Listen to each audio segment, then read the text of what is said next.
This is a verbal introduction to the project I'm doing photographically that documents the graffiti, art, murals, damage, tags done to Lake Street and Hennepin in Minneapolis June 3rd, June 4th, and June 5th of 2020. I'm breaking the video into two parts. One is an introduction to how I'm photographing and what steps I'm taking to photograph.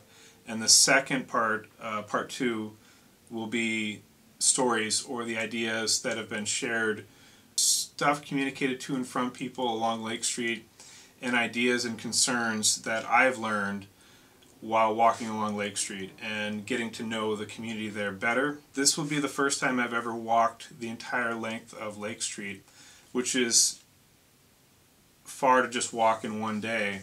The first day of documenting was June 3rd, 2020.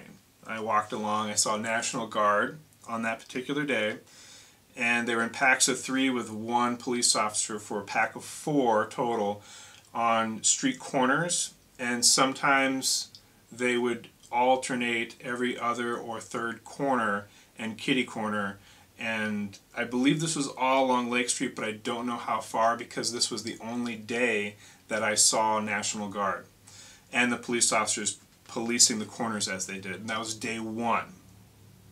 On day 2 of documenting was Thursday, June 4, 2020. I did not see any packed National Guard or the police on Thursday, June 4th.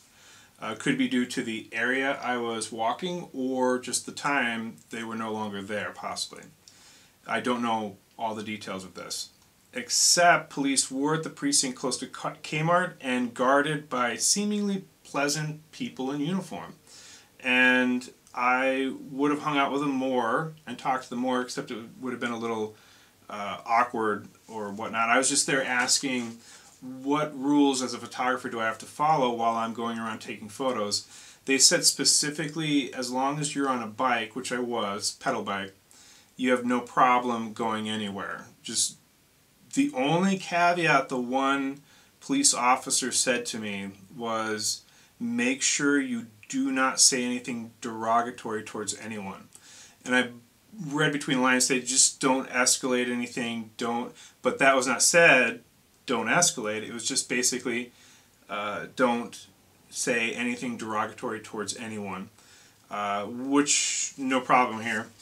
The officer also said keep in line with the curfew. The third day of photographing, Friday, June 5th, 2020, I photographed the rest of Lake Street. This crude map shows this would be north, however I wrote it like this on the wall here. This is a good example of what I did for taking a photograph of the intersection street sign, going north, south, east, west, maybe a block or two on the major intersections.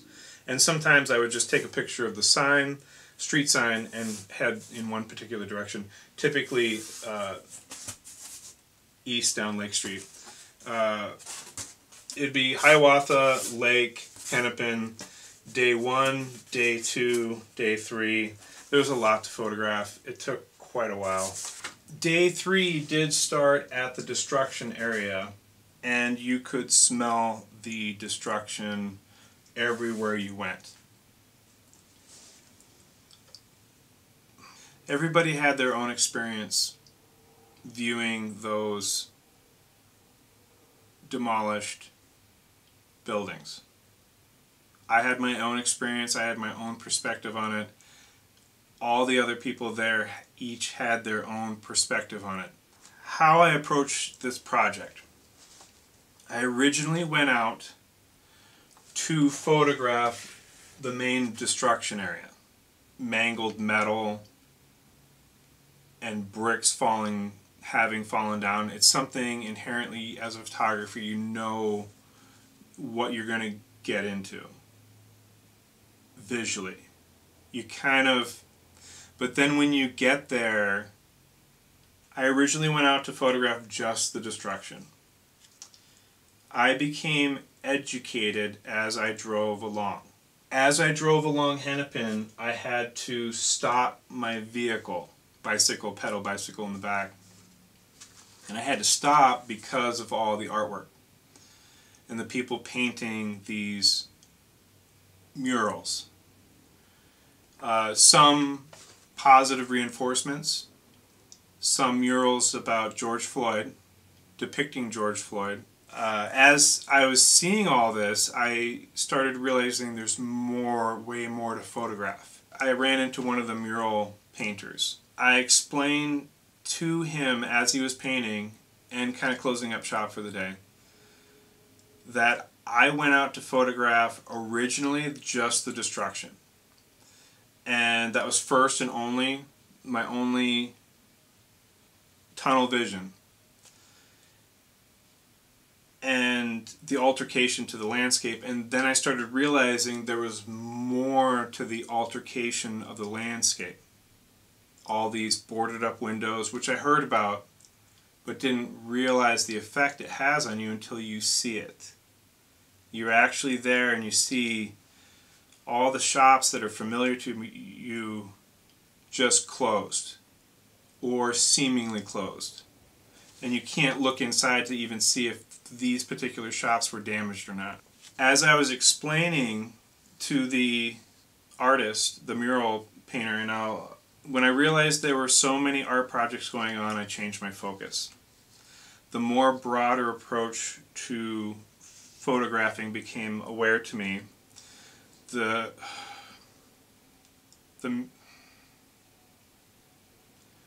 mural artists really appreciated me explaining how the art they did changed my agenda or focus.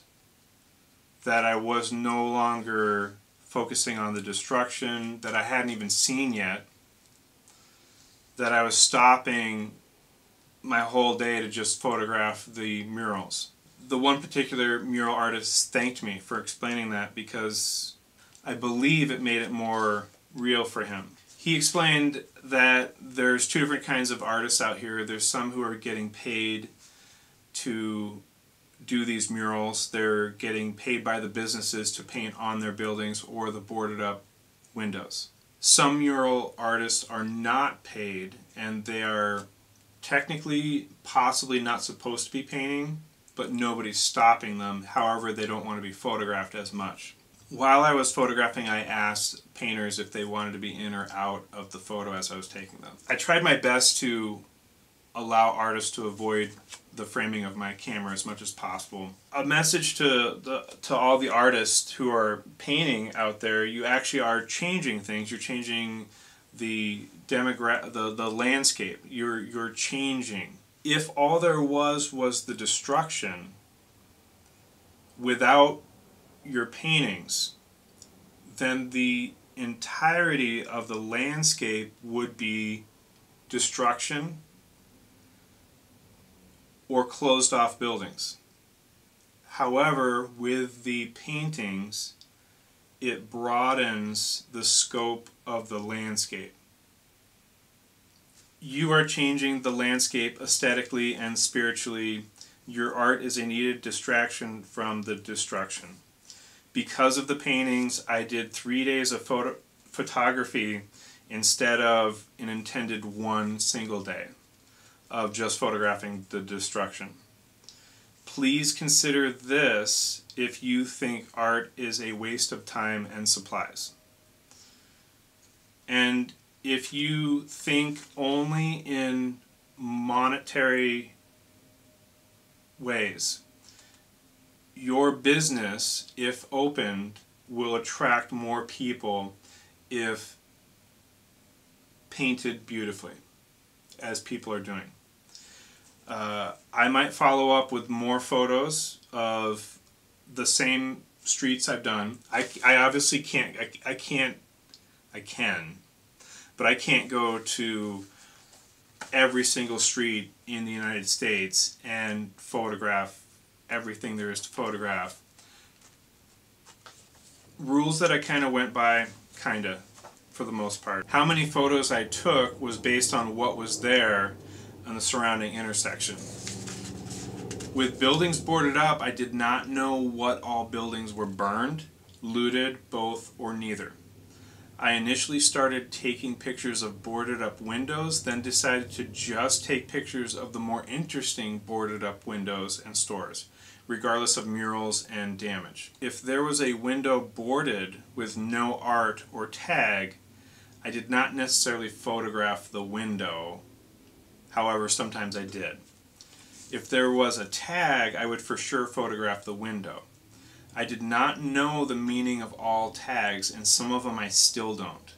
The mention of F12. Locals I asked did not know. I asked various people. When I was talking to one individual, we were guessing maybe it's the 12th Amendment. So I looked that up too, and I'm not sure, so I'm not even going to go further with F12. I do not know what was tagged before or after the rioting. I'm not sure. I do not know what, if any, buildings were intentionally boarded up because of COVID-19, before the rioting. So there might have been boarded up shops already. I do not know. I tried to avoid being too artistic with the camera angles. Yet sometimes I could not help but tilt with the progression of angles or damage. I kept to the street, sidewalk, and only around the Hiawatha Lake Street area did I go into parking lots, because it was so expansive there you almost couldn't help but do this, go into the parking lots. Some documentation I did was quick, super fast, sometimes still on my bike and click, click, click, click. Just to get the shot and move on. There were some incidences where people were there and I just wanted to click, crop them out, move on. I didn't get too many eyebrows raised at me, but there were a couple people who were like, what are you doing? I did travel up Hiawatha Bridge to get a photo of the intact Target building. I did document some burn damage at the Target building. Target did paint over the graffiti quickly, as far as I can tell. Even on the sidewalks, they wanted, and this is my opinion, they wanted to limit photos of this quickly or clean up as fast as possible. I saw ambulances driving past, lights on, armored transports at sometimes, and police vehicles quite a bit. When I saw them on the particular street I was photographing, I photographed them and will include the squad car's presence in the group of that particular city block that I will post. More than likely I'm going to black out faces or blur faces. My agenda is not to single people out in this. I have no reason to add or subtract a visual presence of police force, National Guard in this pictorial of Lake Street. I could not get every police vehicle because either I did not see them or I was busy photographing to get them in time. I photographed with the camera I'm filming on right now. It seems like, I think it's a 10-year-old. No, it's a Canon EOS 5D Mark II with the oversized chip. It's old, it's falling apart. I am sorry, camera, you are old. For digital purposes, you are old, and I will still use you. You are a part of me. Don't. Censorship. That's a big subject any time of the week. I have to decide what to edit. I understand blurry photos, incorrect exposures, redundancy. I already took that at a different angle. I get those to be edited out. That makes sense. Yet what if there's a hate tag against the police force?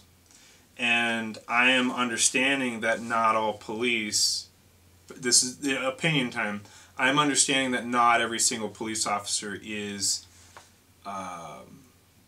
evilish or demented. However, I'm photographing and documenting all of Lake Street in regards to what went on.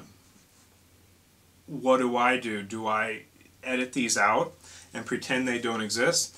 And if I do, then why don't I just start editing out everything and only focus on the cute, colorful, the cutest, most wonderful paintings, and just focus on those, and then pretend or edit or ignore everything else?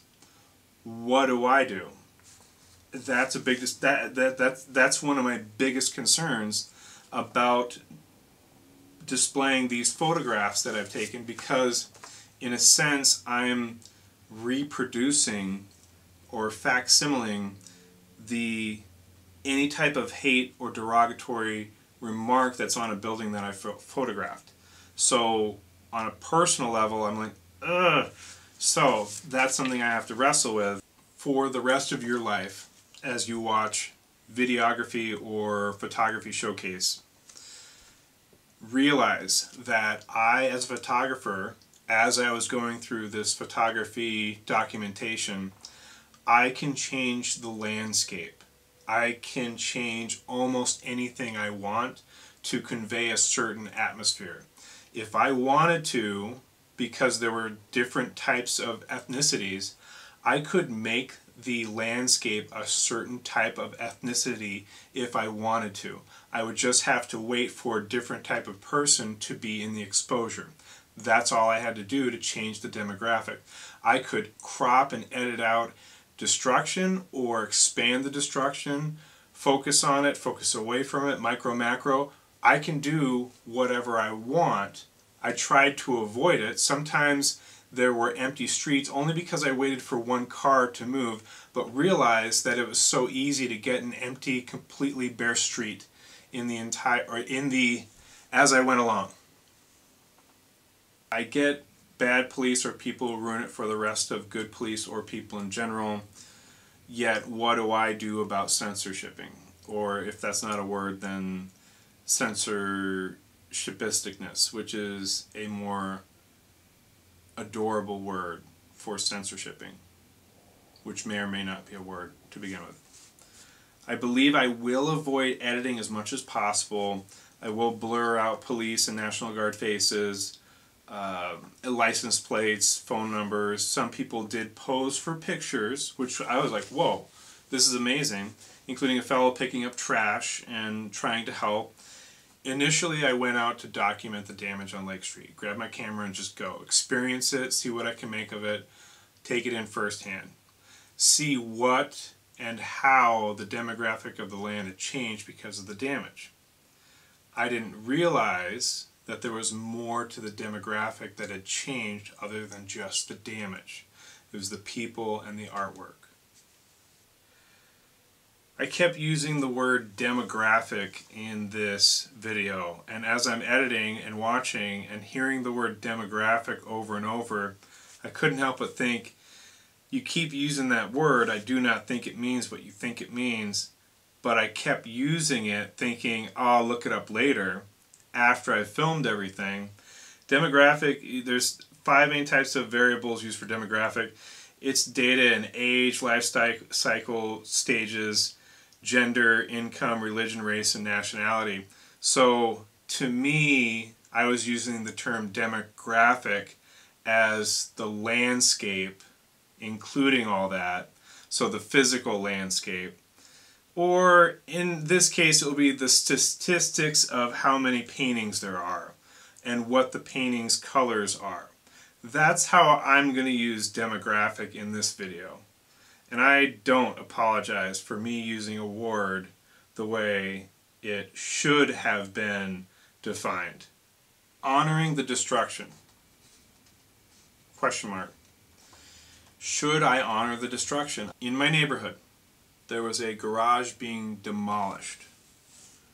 There were about 5 people who stood around and photographed and admired the destruction.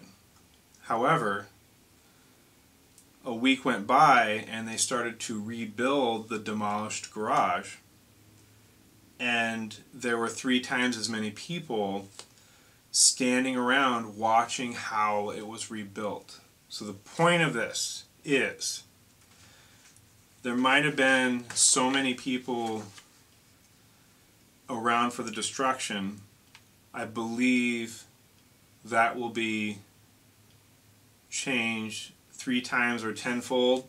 Don't know. But more people are interested in the rebuilding of things than the destruction. But then I'm just thinking this out loud as I'm, then I should go and photograph the rebuilding. Which technically I am doing if I'm photographing the artwork. Because in a spiritual sense, then that is rebuilding the spiritualness of the community. Now we're getting into the stories of the area, and I'm going to cut this video off so that there's separation between the two. You got a pretty good idea of how my approach to photographing the change in the demographic. If you want to watch the second video, watch it. If you just want to go right to the photos, go ahead.